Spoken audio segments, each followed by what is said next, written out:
Você acompanha Jornal da Rede Alesp. Estamos de volta, esse é o Jornal da Rede Alesp nesta quarta-feira.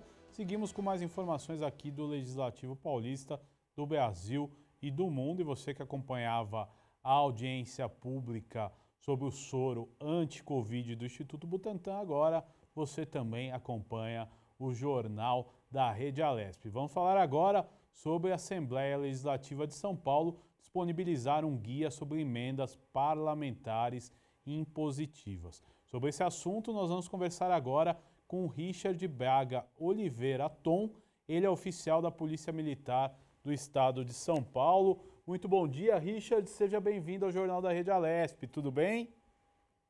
Tudo bem, Guga. Satisfação estar aqui com vocês hoje. Satisfação é nossa de recebê-lo. Capitão Braga, bom dia. Qual foi a motivação para a criação desse guia de emendas parlamentares?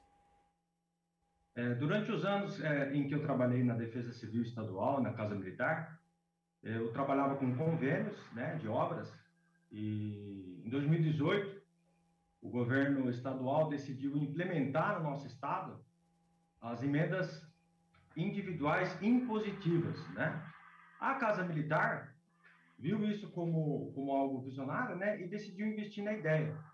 Então, assim, a inspiração do livro veio dessa experiência de convênios, de legislação, as dificuldades, né, que eu sentia para fazer, executar as emendas juntamente com toda a minha equipe. Tivemos um apoio muito grande de pessoas como a Hélia Pedari, da Secretaria do Meio Ambiente, a Maíra, da OAB, que trabalhou na Casa Militar durante um tempo, e elas são profundas conhecedoras também das emendas impositivas. A gente conseguiu fazer uma união de conhecimentos que facilitou a execução e tornou a Casa Militar a primeira Secretaria de Estado a executar as emendas em 2020. Em abril, a gente já tinha praticamente assinado todos os nossos convênios e já estavam programadas as entregas dos produtos. Então, esse sucesso nessa rapidez de executar essas emendas fez com que esse projeto de escrita, de livro, de manual, para poder auxiliar outras secretarias, municípios e órgãos, surgisse. E a gente trabalhou em cima disso aí. Agora é importante, né? O senhor tem vasta experiência na captação e execução de emendas parlamentares, destinadas à aquisição de equipamentos, quando o senhor esteve aí na Defesa Civil e também na Secretaria da Casa Civil. Qual que é a importância de passar esse conceito que o senhor aprendeu com essa prática dentro desse projeto? O Guga, a criação das emendas parlamentares impositivas é relativamente nova no Estado de São Paulo, de 2018, correto? Então, assim, não existe uma norma específica, não existe um decreto, não existe uma resolução ou uma lei que estipule como essas emendas devem ser executadas. Então, assim, é de suma importância que o gestor público, o gestor municipal, o gestor estadual das secretarias e órgãos e os responsáveis pelas ONGs, pelas OCIPs, que eles adotem uma postura proativa, que eles adotem uma postura de respeito às leis maiores do nosso país. Então, como não existe uma norma específica disciplinando como devem ser executadas as emendas, porque o leque de opções, o leque de objetos que podem ser executados é muito grande, eles devem se pautar nas normas existentes. Constituição Federal, Constituição Estadual, a Lei de Diretrizes Orçamentárias do nosso Estado, a Lei Orçamentária, o decreto nosso, que é muito, muito bacana, o decreto do Estado de São Paulo, o decreto 59.215, que trata das emendas de uma forma geral, de forma a propiciar que você crie um caminho, né? Como dizia um coronel do Exército que a gente trabalhou ali no Centro de Distribuição de Logística do governo no Estado, é uma trilha, não um trilho. O guia, ele pretende ser um trilho para os gestores públicos na execução dessas emendas. Cada emenda, ela possui uma peculiaridade. Se você pega uma emenda, por exemplo, para o Corpo de Bombeiros, a disponibilização de uma viatura para o Corpo de Bombeiros, não tem por que assinar um convênio com o município para disponibilizar uma viatura de Corpo de Bombeiros. Essa emenda ela deve ser executada diretamente pela Secretaria de Segurança Pública. Então, isso foge do script da LDO, porque a LDO, por exemplo, prevê assinatura de convênio com o município. Então, assim, se você faz uma análise seca da lei, você não executa a emenda, entendeu? Porque, teoricamente, tem que assinar um convênio. Então, essas questões, o guia tenta mostrar para os gestores que é possível fazer uma interpretação usando a legislação existente e os princípios da administração pública que regem a ação dos funcionários públicos e executar as emendas de forma a torná-las efetivas e não devolver o dinheiro, não perder o recurso, que é tão importante para o município, principalmente no momento desse de escassez de recursos por causa da Covid, da queda de arrecadação, todos esses problemas que a gente já sabe. Agora, capitão, o senhor com a sua experiência aí, o senhor acha que falta, às vezes, conhecimento de alguns gestores de como executar isso e se perde aí, se devolve muito dinheiro por essa questão? Qual que é o cenário que o senhor analisa? Não, eu diria que os gestores nossos estaduais aqui, eles são extremamente capacitados. São Paulo é um exemplo na execução das emendas, entendeu? Os deputados estão extremamente abertos aos projetos. Vou dar um exemplo da Casa Militar, tá? Que foi onde eu trabalhei, a Casa Militar, a Defesa Civil, ela pertence à Casa Militar, é um órgão integrado, correto? Então, tivemos a sorte ali de possuir gestores extremamente competentes, extremamente proativos. O Coronel Niacas, que é o secretário ainda hoje, o secretário da Casa Militar, o Tenente Coronel Engel, que é o diretor da Defesa Civil, o Coronel Quintino, a Major Cláudia, pessoas visionárias que falaram o seguinte, falou, gente, vamos tratar essas emendas com carinhos, é um recurso que está disponibilizado, é algo que a gente tem que aprender, vamos buscar esses recursos, para aprender a executar da melhor forma possível e ajudar as outras secretarias da melhor forma possível, dentro do que é possível. Agora, a Casa Civil do Estado de São Paulo, ela faz um trabalho excepcional. A Subsecretaria de Assuntos Parlamentares, ela é responsável por fazer esse meio de campo entre os deputados, entre as secretarias de Estado responsáveis pela execução e entre os municípios e órgãos. E eles fazem um trabalho excepcional, eles fazem reunião, eles assessoram.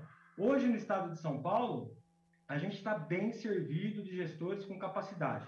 Mas, ainda assim, sempre é possível a gente procurar melhorias, né? Então, assim, como eu disse, não é um trilho o guia, ele é uma trilha. É uma trilha para a gente procurar sempre melhorar. E a gente espera que o ano que vem, nos próximos anos, alguém tenha ideias melhores até para melhorar esse processo, para tornar esse processo mais eficaz e efetivo. Veja bem, Guga, veja bem. Tivemos as emendas, a gente fez um trabalho na Casa Militar de captação de recursos na Alesp, né, com a anuência dessas pessoas que eu disse, Coronel Niacas e equipe. Tivemos uma recepção dos deputados muito grande, porque a gente foi lá com um portfólio. A gente preparou, para você ter uma ideia, antes de procurar os deputados, a gente estruturou um decreto estadual com uma minuta de convênio padrão para facilitar a execução dessas emendas dos objetos de interesse nosso. Isso fez com que as emendas fossem executadas em tempo recorde. Então, as emendas foram inseridas na LOA, na Lei Orçamentária Anual, em dezembro. Em fevereiro, o Orçamento do Estado abriu.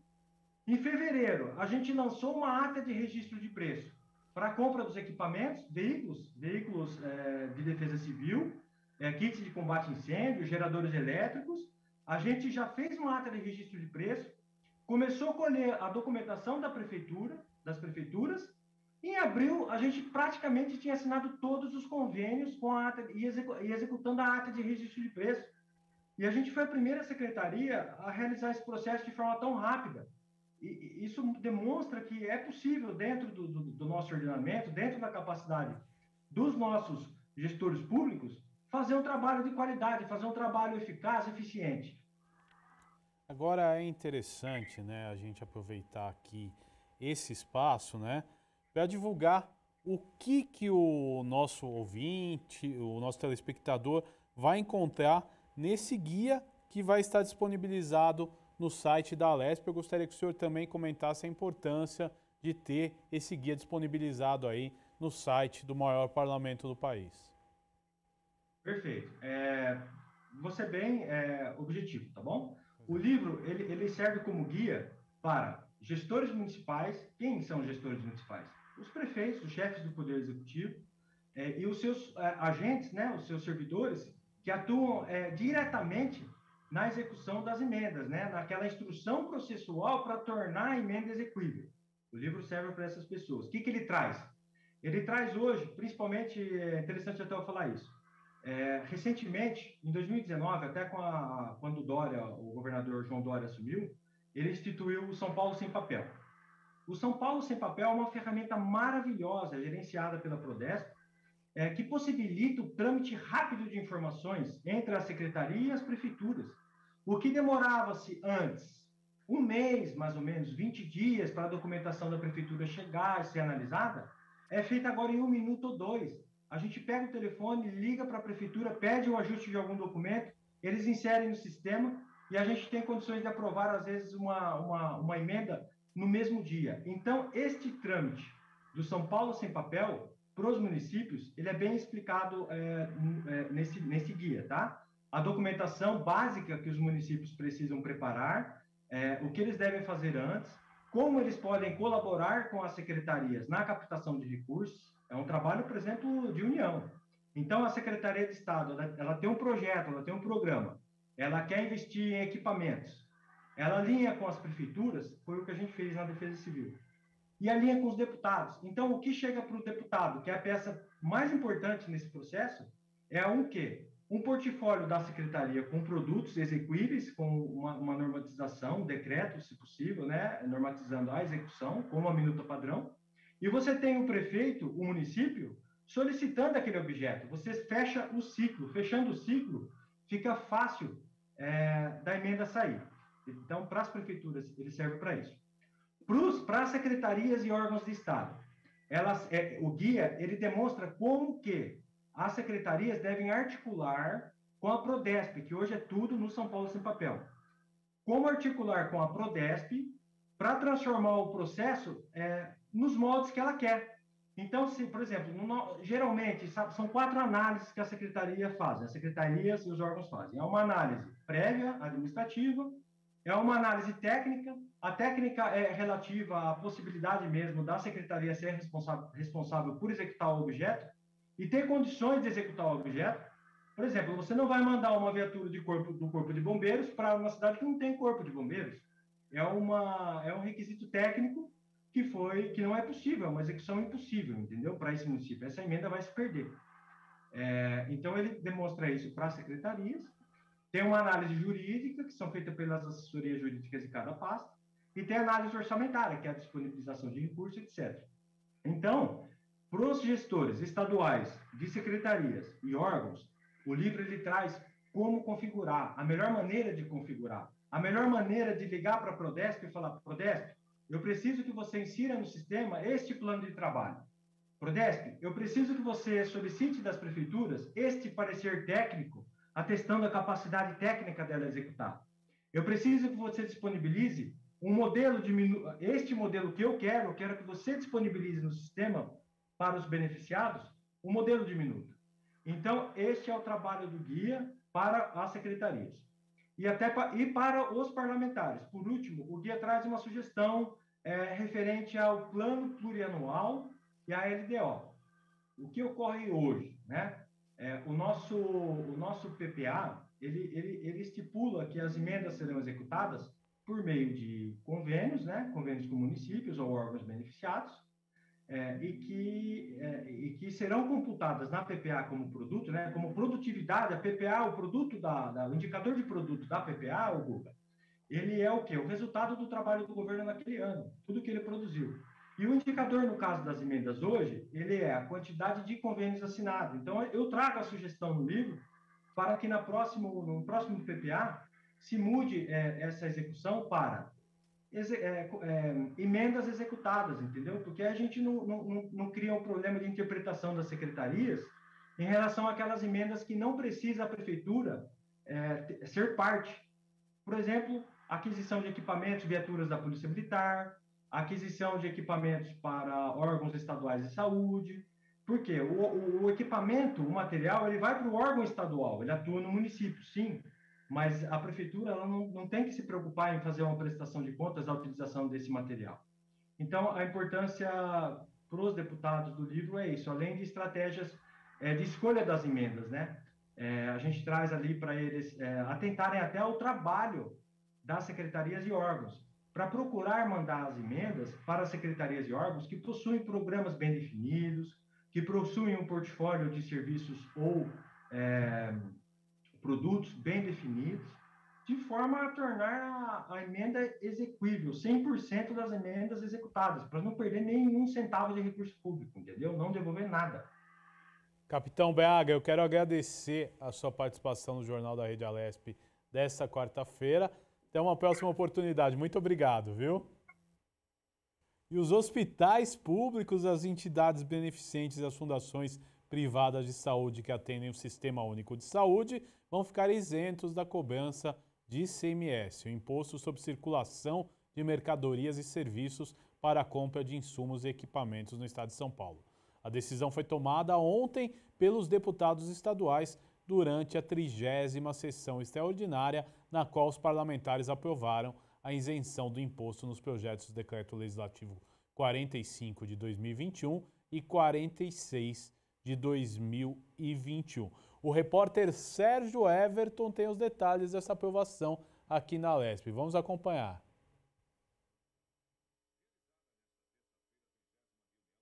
Em ambiente virtual, presidida pelo deputado André do Prado, do PL, para a votação do PDL, Projeto de Decreto Legislativo 45 e 46 de 2021. O PDL 45 permite a aplicação das isenções de ICMS neles previstas a operações com medicamentos, fármacos, insumos e equipamentos destinados às clínicas que prestam serviço de hemodiálise ao Sistema Único de Saúde, o SUS.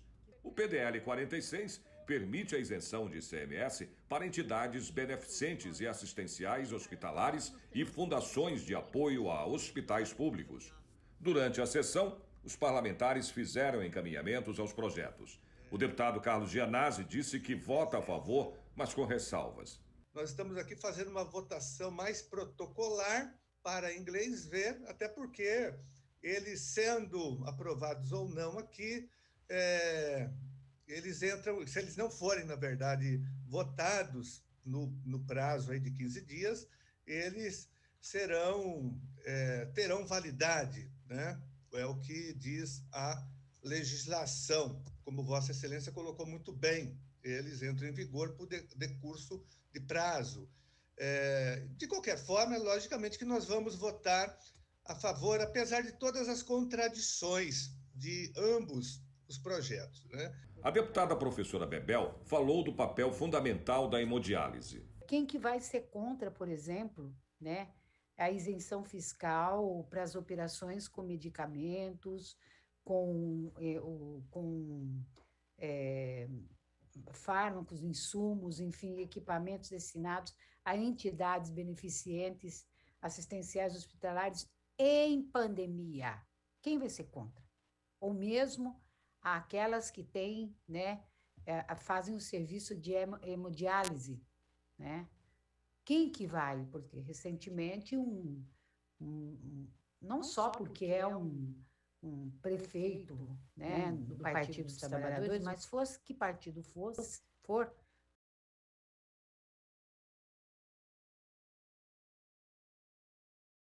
ainda não está seguro, não está num quadro muito bom. O prefeito Adalto de Matão, né, mas de qualquer forma o que o salvou foi a hemodiálise. Então, a hemodiálise ele tem um papel fundamental nesses momentos que as doenças são graves, enfim, infecção hospitalares, tudo isso tem que estar lá à disposição. Se não tem, agora nós temos que perguntar o seguinte: por que é que não tem? E não tem porque tem a proposta de emenda constitucional 95, né, que reduziu os recursos, né, para saúde, educação e todos os serviços públicos.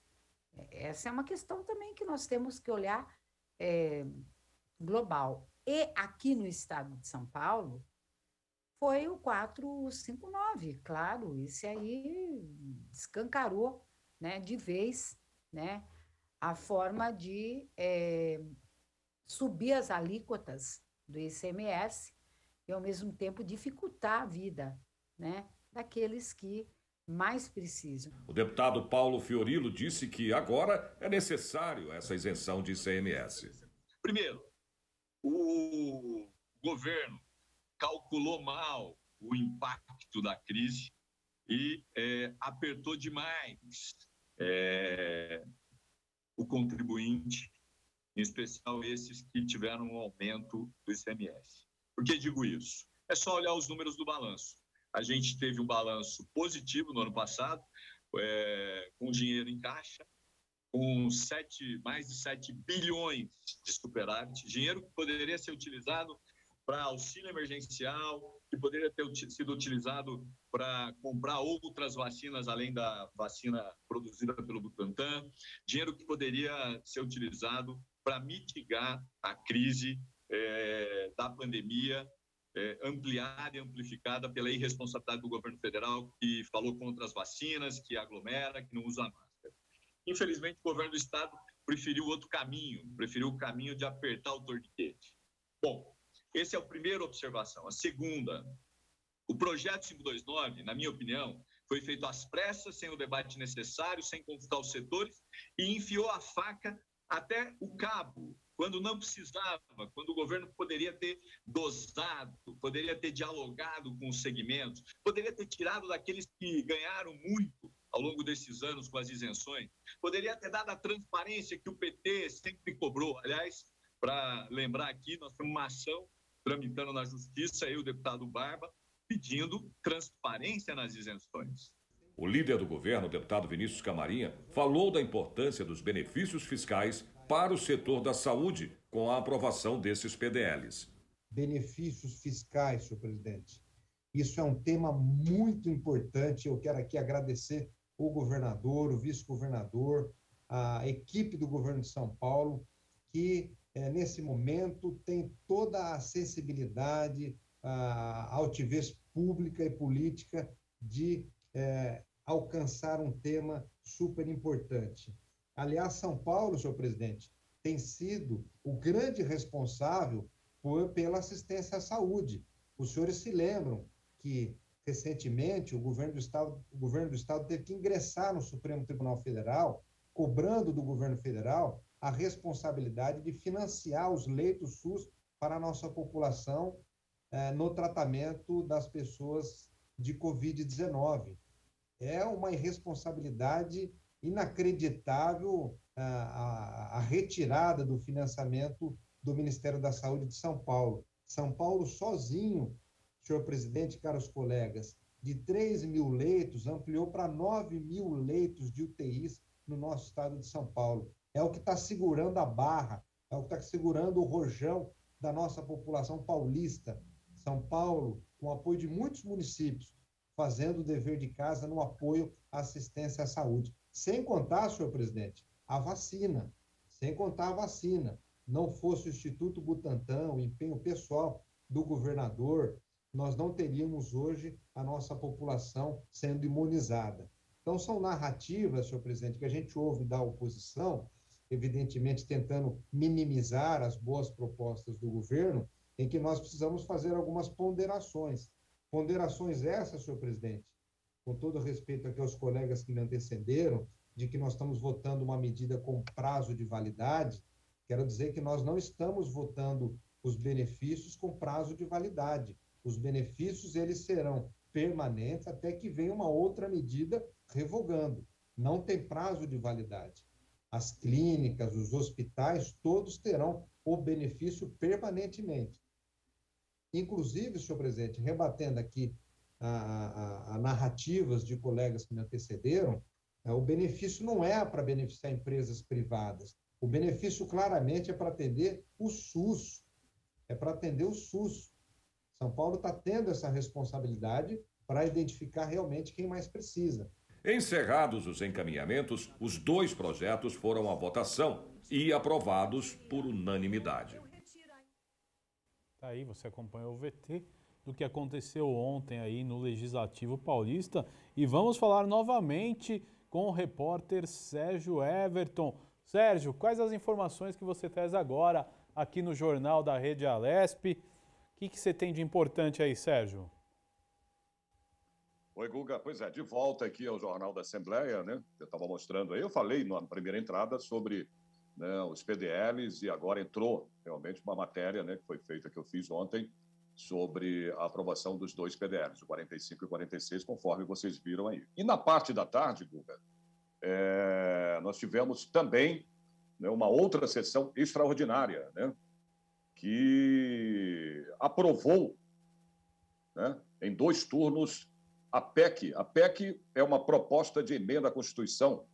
Essa PEC é a 21 de 2019. Ela permite a transferência direta de recursos das emendas impositivas, né, dos parlamentares para os municípios, né? Então, mais uma vez, lembrando a você que essa votação aconteceu em ambiente virtual, né? A PEC é de autoria do deputado Edmir Chedid, do DEM, do Democratas, e também de outros 35 parlamentares de diferentes bancadas, né? Precisava aí pelo menos de 57 votos, viu, Guga? Em 2 turnos para ser aprovada, mas conseguiu 62 votos favoráveis e 6 votos contrários, né, no primeiro turno, e 65 votos favoráveis e 6 contrários também no segundo turno. A decisão agora, ela segue aí para a promulgação, né, da mesa diretora da Assembleia e entrará em vigor aí no dia 1º de janeiro de 2022. Lembrando também, explicando que, mais uma vez, que mesmo não tendo sido aprovada em plenário, ela passa, né, depois dos 15 dias, a ser aprovada de qualquer maneira, porque é através da mesa, né, diretora da Assembleia, a aprovação dessa PEC. Então, ela entra em vigor, vai entrar realmente em vigor no dia 1º de janeiro de 2022, né? E pela proposta, os municípios aí, olha, poderão receber diretamente, né, com a aprovação dessa PEC, os recursos das emendas impositivas, né, previstas na LOA, que é a Lei Orçamentária Anual. Vou explicar das emendas. Essas emendas, elas são aí, no caso, Guga, um meio dos parlamentares indicarem verbas estaduais para as devidas áreas, né, entidades e também municípios da sua própria escolha, né? Essa nova medida deve tornar aí essa transação mais simples e também, viu, Guga, mais rápida, ao possibilitar aí a dispensa da realização de convênio, né, anterior entre a administração municipal e também o governo do estado, né? De acordo com a PEC, as transferências elas poderão ser especiais, né, ou com finalidade aí a ser definida, né? Na primeira opção, que os recursos aí devem ser repassados diretamente para o município, tá? Sem depender, como eu disse há pouco agora, da celebração de convênio, né? As emendas aí não têm o destino indicado previamente pelos parlamentares, né, nessa modalidade, falando nessa modalidade. Mas, no entanto, pelo menos aí 70%, viu, Guga, dos valores, eles deverão ser investidos em obras e compras de equipamentos, né, veículos, ou outros bens de capital. Então, muito importante também a aprovação dessa PEC ontem aqui na Assembleia Legislativa. Tivemos, portanto, a aprovação dos 2 PDLs, né, o 45 e o 46, o projeto de decreto legislativo, na parte da manhã, e na parte da tarde ontem, a aprovação, né, dessa PEC, essa proposta de emenda à Constituição. Ok? É isso que eu tenho para falar hoje. Para mim, acho que já terminou a minha entrada, estamos chegando, né, já ao final aí do Jornal da Rede Alesp, e você aí no comando, Guga. Legal, Sérgio. Você continua acompanhando aí toda a tarde do Parlamento Paulista e com certeza vai trazer novidades para a gente aí nos próximos jornais. Hoje à tarde, sim. Hoje a gente está com um dia bem cheio, viu? A gente está com bastante trabalho na casa, na Assembleia Legislativa hoje, e com certeza, né, amanhã a gente traz todas as informações dos trabalhos de hoje na Assembleia Legislativa do Estado de São Paulo. Tá certo, muito obrigado. Este foi o Sérgio Everton trazendo informações do Parlamento Paulista para você que acompanha esse jornal da Rede Alesp. E o relator da proposta de reforma administrativa PEC 32.190 na Comissão de Constituição, Justiça e Cidadania, a CCJ da Câmara dos Deputados, deputado Darcy de Matos, do PSD de Santa Catarina, leu parecer favorável ao texto. A votação do relatório, no entanto, foi suspensa pelo presidente da CCJ, a deputada Bia Kicis, do PSL do Distrito Federal, após os deputados pedirem vistas e mais tempo para analisar o texto, que deve ser retomada na próxima quinta-feira, dia 20. Darcy de Matos já havia protocolado seu relatório na semana passada, quando votou pela admissibilidade do texto por entender que ele se encaixa dentro dos padrões constitucionais. Dessa vez, o relator formalizou propostas de alteração ao texto por meio de emendas supressivas à matéria, ou seja, 2 pontos a serem retirados do texto. O texto estabelece ainda que leis complementares tratarão de temas como política de remuneração, ocupação de cargos de liderança e assessoramento, progressão e promoção funcionais e definição das chamadas carreiras típicas de Estado. E o Jornal da Rede Alesp vai para um rápido intervalo. Nós voltamos já já com mais informações para você. Rapidinho a gente já volta.